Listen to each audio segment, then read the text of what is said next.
From Hollywood, it's time now for Edmund O'Brien as Johnny Dollar. Mr. Dollar, this is Miss Ramey, Legal Department, Britannia Casualty and Life. Oh, yeah, Miss Ramey. Thanks for calling back. I just wanted to get something straight. If a murderer is executed, does his policy pay off? Well, that's an unusual question. As far as I know, yes, but we've never faced a situation.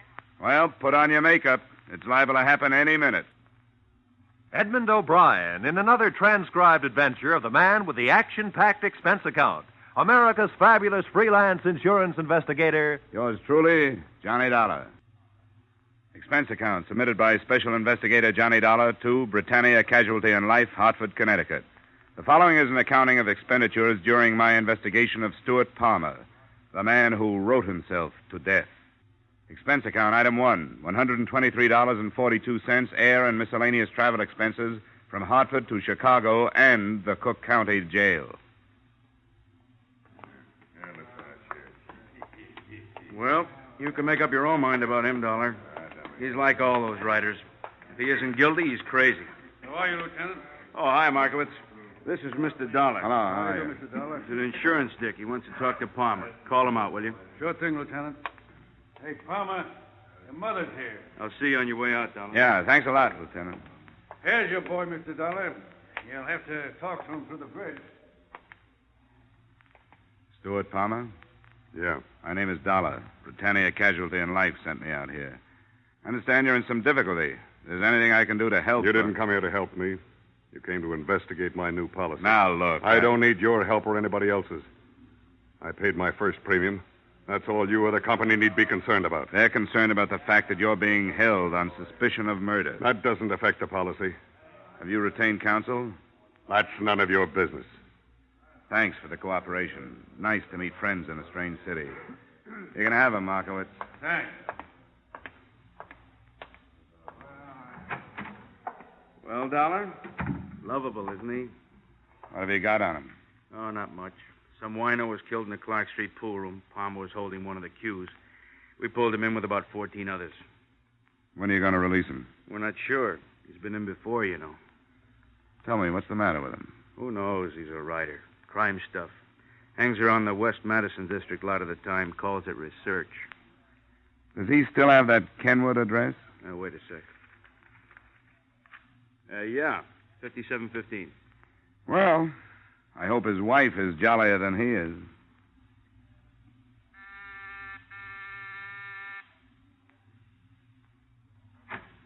Oh, Mr. Martin, Oh, I'm sorry. I thought you were somebody else. I am. My name is Dollar.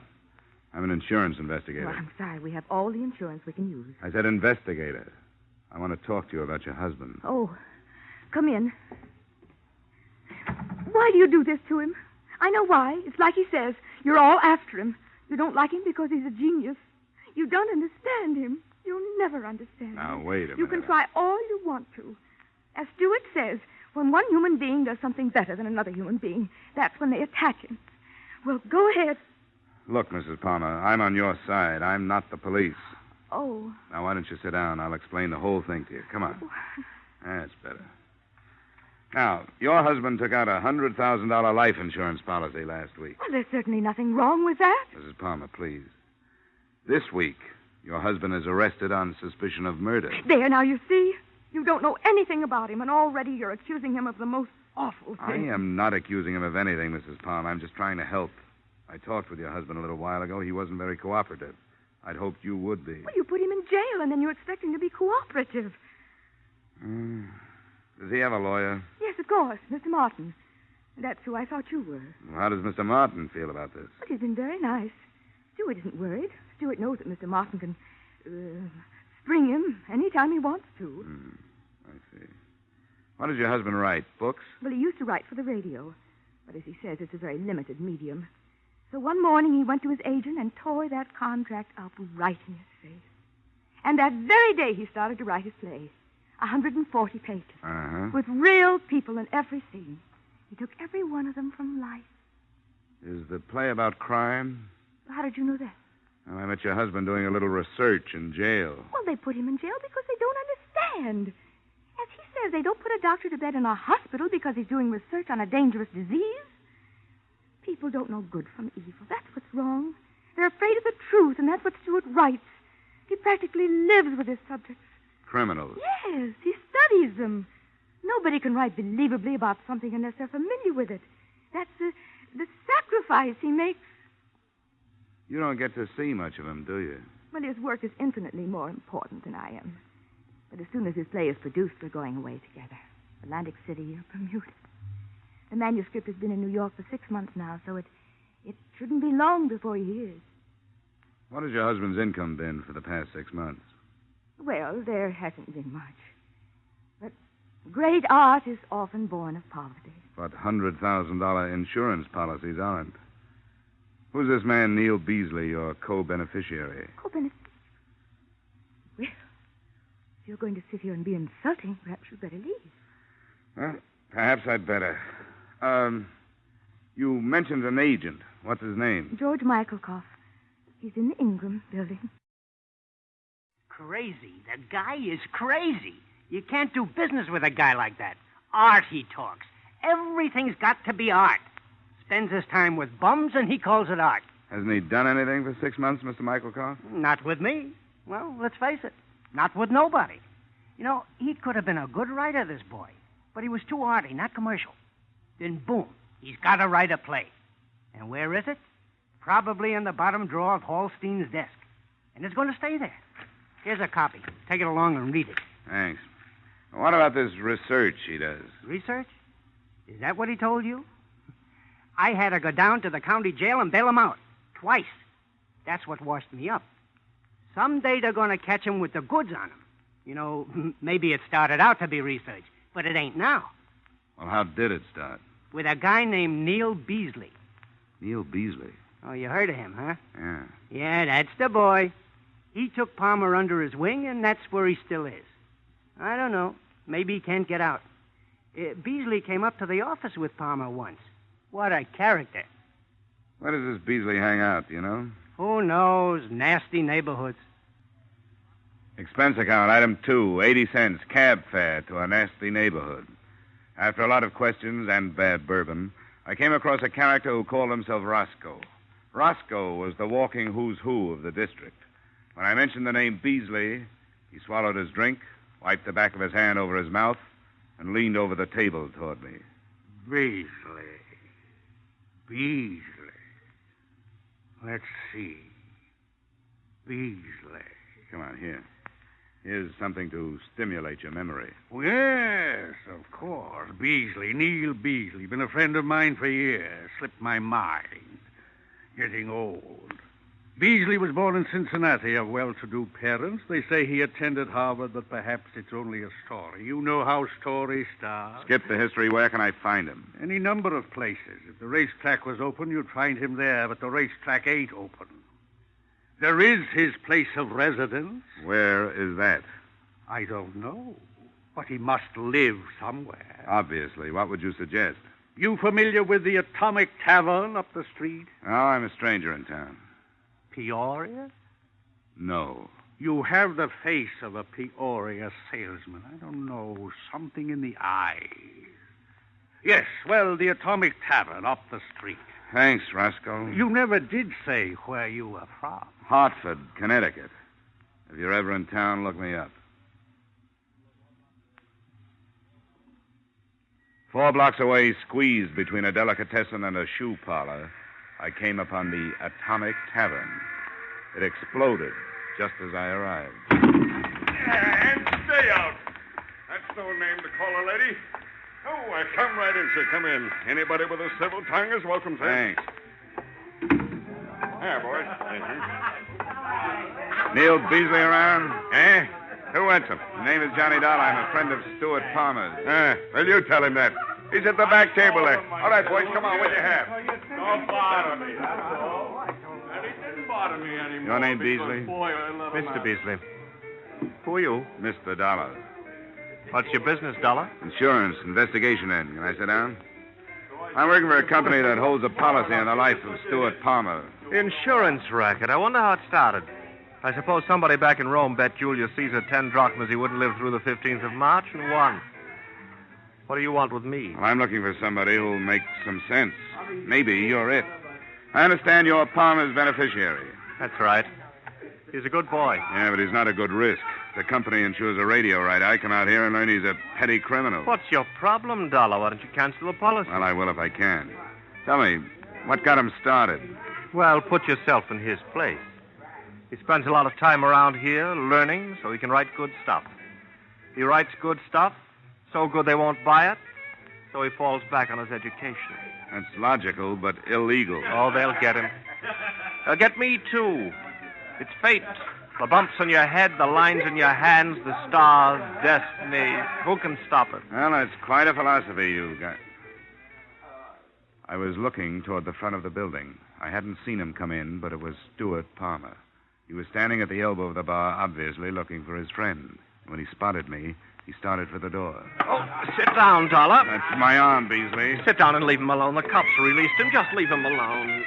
Let go, Beasley. Hey, you guys, watch the furniture. Lay off, will you? That's what you're doing. By the time I got outside, he was half a block away, heading west. I knocked over several West Madison Street characters, and then it suddenly occurred to me that the only reason I was chasing him was because he was running away from me. I was 50 feet behind him when he rounded a Walgreens drugstore on the corner. For a second, I lost him. Then I saw him. He wasn't running. He was turned toward me. Palmer! Don't! The crowd! I bent over the newsboy just long enough to see that he was dead. And I started after Palmer again. There was no mistake about it. He wanted that policy, and he'd kill to keep it. In just a moment, we will return to the second act of Yours Truly, Johnny Dollar. But first, the screen-sophisticated, caustic Mr. Belvedere, alias Clifton Webb, will swap quips with Bing Crosby on the Groner CBS show this Wednesday night. CBS cordially invites you to hear this great show that promises some of the best laughs of the season when it comes your way on most of these same CBS stations this Wednesday night. Mildred Bailey, the rocking chair lady of popular song, also will be on hand as guest star. So remember, be listening when Clifton Webb, Mildred Bailey, and Bing Crosby get together tomorrow night. Now, with our star, Edmund O'Brien, we return to the second act of Yours Truly, Johnny Dollar. I lost Palmer in the next block. If daylight had held for a little longer, maybe I could have stopped the whole thing. I looked at my watch. It was 6:05. The Hartford office was closed.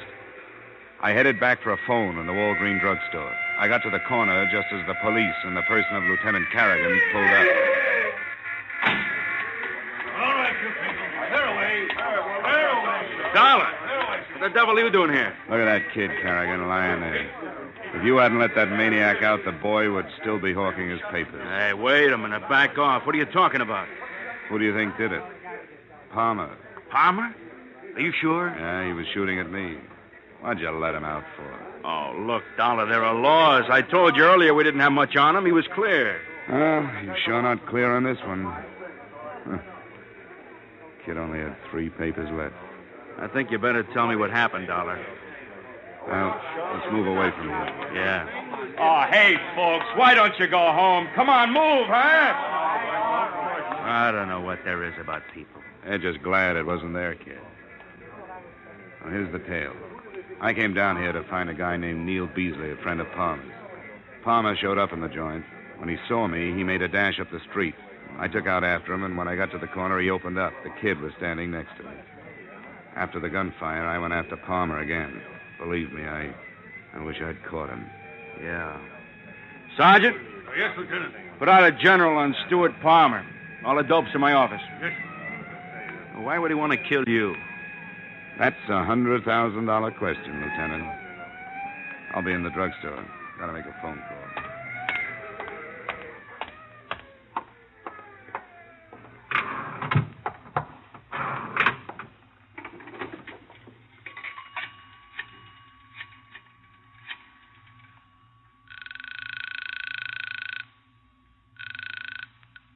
Hello? Mr. Sandel? Yes? Sorry to bother you at home. I'm on the Palmer case out of your Hartford office. Oh, yes. Mr. Dollar, That's right. How are you making out? Well, things couldn't be worse. Your only move is to cancel the policy, sir. How soon can you do that? On good grounds. Well, I couldn't get word from the East until tomorrow afternoon at the earliest. Well, if you can't do it tonight, just forget the whole thing. Well, I don't understand. Well, the police have put out a general alarm for the policyholder, dead or alive. And the odds are on the bad side. All right, Dollar. I'll do what I can. I'll get on the phone to Hartford as soon as I hang up. Good. I won't keep you waiting. Bye. Expense account item 4. $1.80 cab fare back to Mrs. Palmer's apartment. On the way, I suppose I should have been worried about the $100,000 worth of policy. But that didn't seem to bother me. There was the newsboy who never knew what hit him. And there was Palmer's wife. I was going to have to tell her about it. But I knew even before I got to the apartment that she'd never believe me. I don't believe you. Of course you don't. And you don't want to. You don't want to believe anything bad about him. You want to just go on complimenting yourself on being married to the greatest man on earth. But you're way wrong. Where is he? I don't know. And you can't make me believe you. Why would he kill anybody?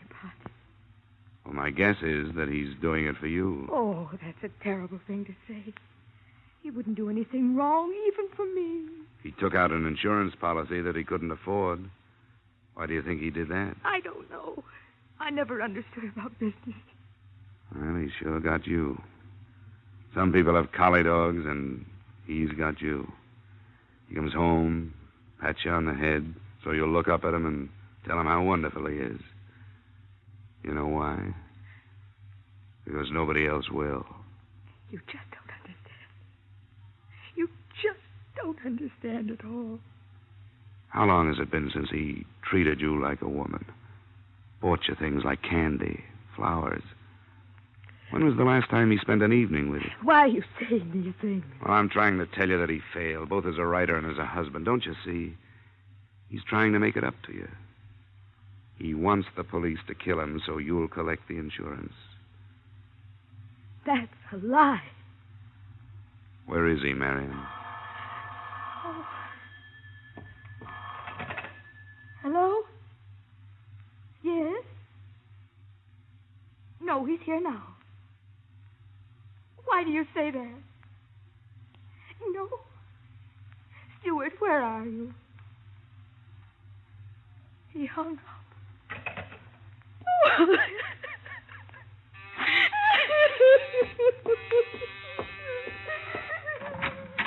Well, look who's here. I wish Palmer was as easy to find as you are. You won't find him here. Does she know where he is? No, he just phoned her. Wouldn't tell her. Well, looks like a long night. Yeah? For her, too. Mind if I ride back to the Madison district with you?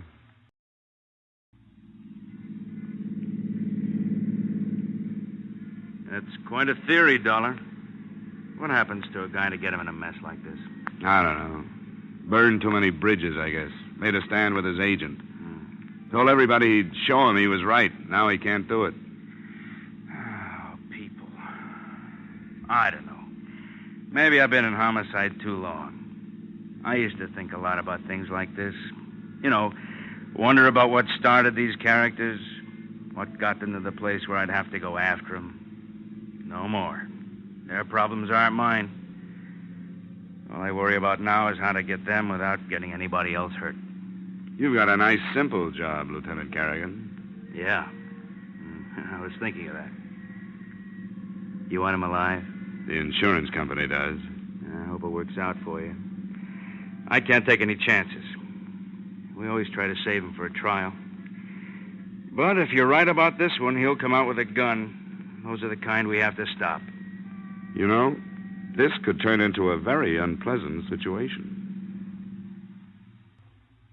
The lieutenant was kind enough to drop me at the Atomic Tavern. The place was empty. The sirens had frightened most of the clientele out of the precinct. All except one. He sat in the same position, at the same table, with what looked like the same glass of beer. Hello, Beasley. Mr. Beasley. I was expecting you. Sit down. Thanks. How's the insurance business? Well, sometimes we sell too much. You know where Palmer is? Surely, always know where Palmer is.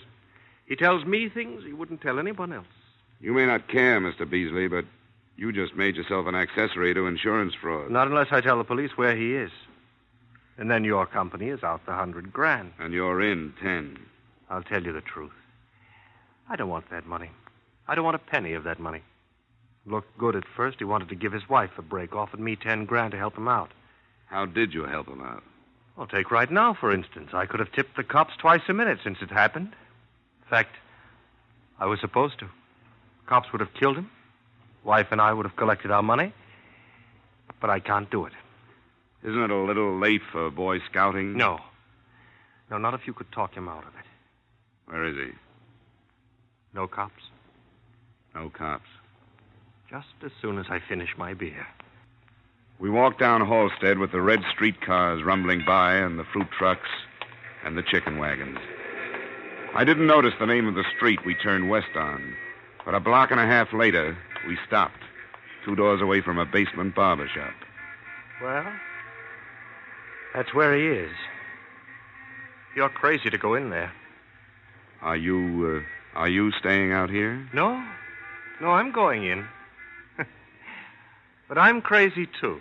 Really? That's why you should never listen to a guy like me. Palmer's got nothing to lose. How much do they pay you for getting killed? Come on, if you're going, let's go. Okay.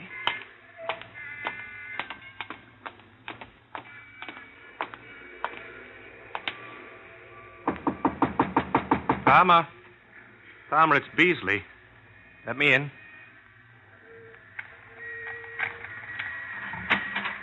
Good work, Neil. Bring him in quick. You've got a good line, Beasley. Mr. Beasley. So good, I believe it myself. What's that supposed to mean? Oh, Palmer, it's a bad deal all the way around. What do you want to do, make history? You won't go down in any books. What's got into you? You helped me lay out the whole thing. Oh, yes, it looked good, but it won't work. He's right, Palmer. It won't work. I put through a cancellation request on your policy. But it hasn't gone through yet. If it had, you wouldn't have come in here. It's no good, Palmer. Even if it doesn't come through, they'll fight it in court after you're dead. We've got too much against you. How far will they get without your testimony?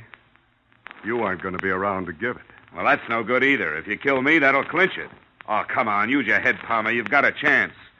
The newsboy is only a second-degree rap. There was no premeditation. You're trying awful hard to save that company of yours $100,000. Listen, there isn't a commission big enough to make me come here. All right, then why did you come? I don't know. Maybe because way back in my mind I thought to myself, I can get to this guy. Maybe it was your wife that made me come. I just saw her, Palmer. You know, you aren't doing her any favors by getting yourself killed. She loves you too much. You can't buy a thing like that off with $100,000. They're coming. I didn't tip them. They must have followed us down. It doesn't make any difference how they get here. Just so they come. Well, watch it, Dollar. Stay away from me. Nobody's going to stop me now. This is what they all wanted. Like the big literary agent with the big promises. Great play, he tells me. Yes, of the old friends. They'll cut the story out of the papers and they'll save it in the desk drawer. Poor Stu, they'll say. He could have been a good boy. Well, all right, they can save it. It's gonna pay off. That's what counts. It won't pay off, and you know it. The only guy that wants it this way is you, because you haven't got the guts to go on. Palmer, we know you're in there. We'll give you 30 seconds, Palmer. I'll be right out. Palmer, it's waste, Palmer. It's for nothing. It's no use, Dollar. He's going to do it. Better lie down on the floor.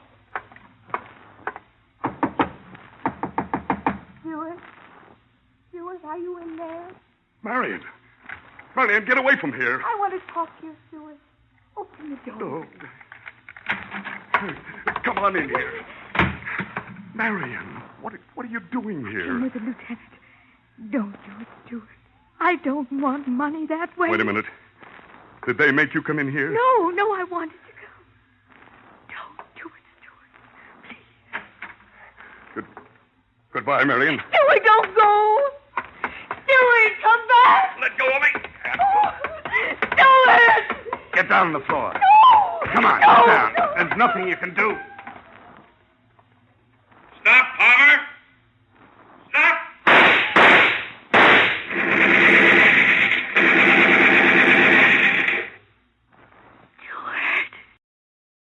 As you know, Palmer's policy was not canceled before he died. But I'm sure that with a staff of legal geniuses employed by the Britannia Company, you'll come out all right. A soft judge gave Beasley 60 days for attempted insurance fraud, and that was it. Expense account item 6, same as item 1, transportation Chicago to Hartford. Expense account total, $635.24. Oh, almost forgot. Item 7, 35 cents, tip to Western Union boy. Telegram from Marion Palmer. Contents? Thought you'd like to know. Stewart's play accepted for production on Broadway. Yours truly, Johnny Dollar. Yours truly, Johnny Dollar, stars Edmund O'Brien in the title role and is written by Gil Dowd and David Ellis, with music composed and conducted by Leith Stevens. Edmund O'Brien can currently be seen in the Harry M. Popkin United Artists production, D.O.A. Featured in tonight's cast were Lorene Tuttle, Larry Dobkin, Bill Boucher, Bill Gray, Jack Crucian, and Herb Butterfield. Yours truly, Johnny Dollar, is produced and directed by Jaime Del Valle.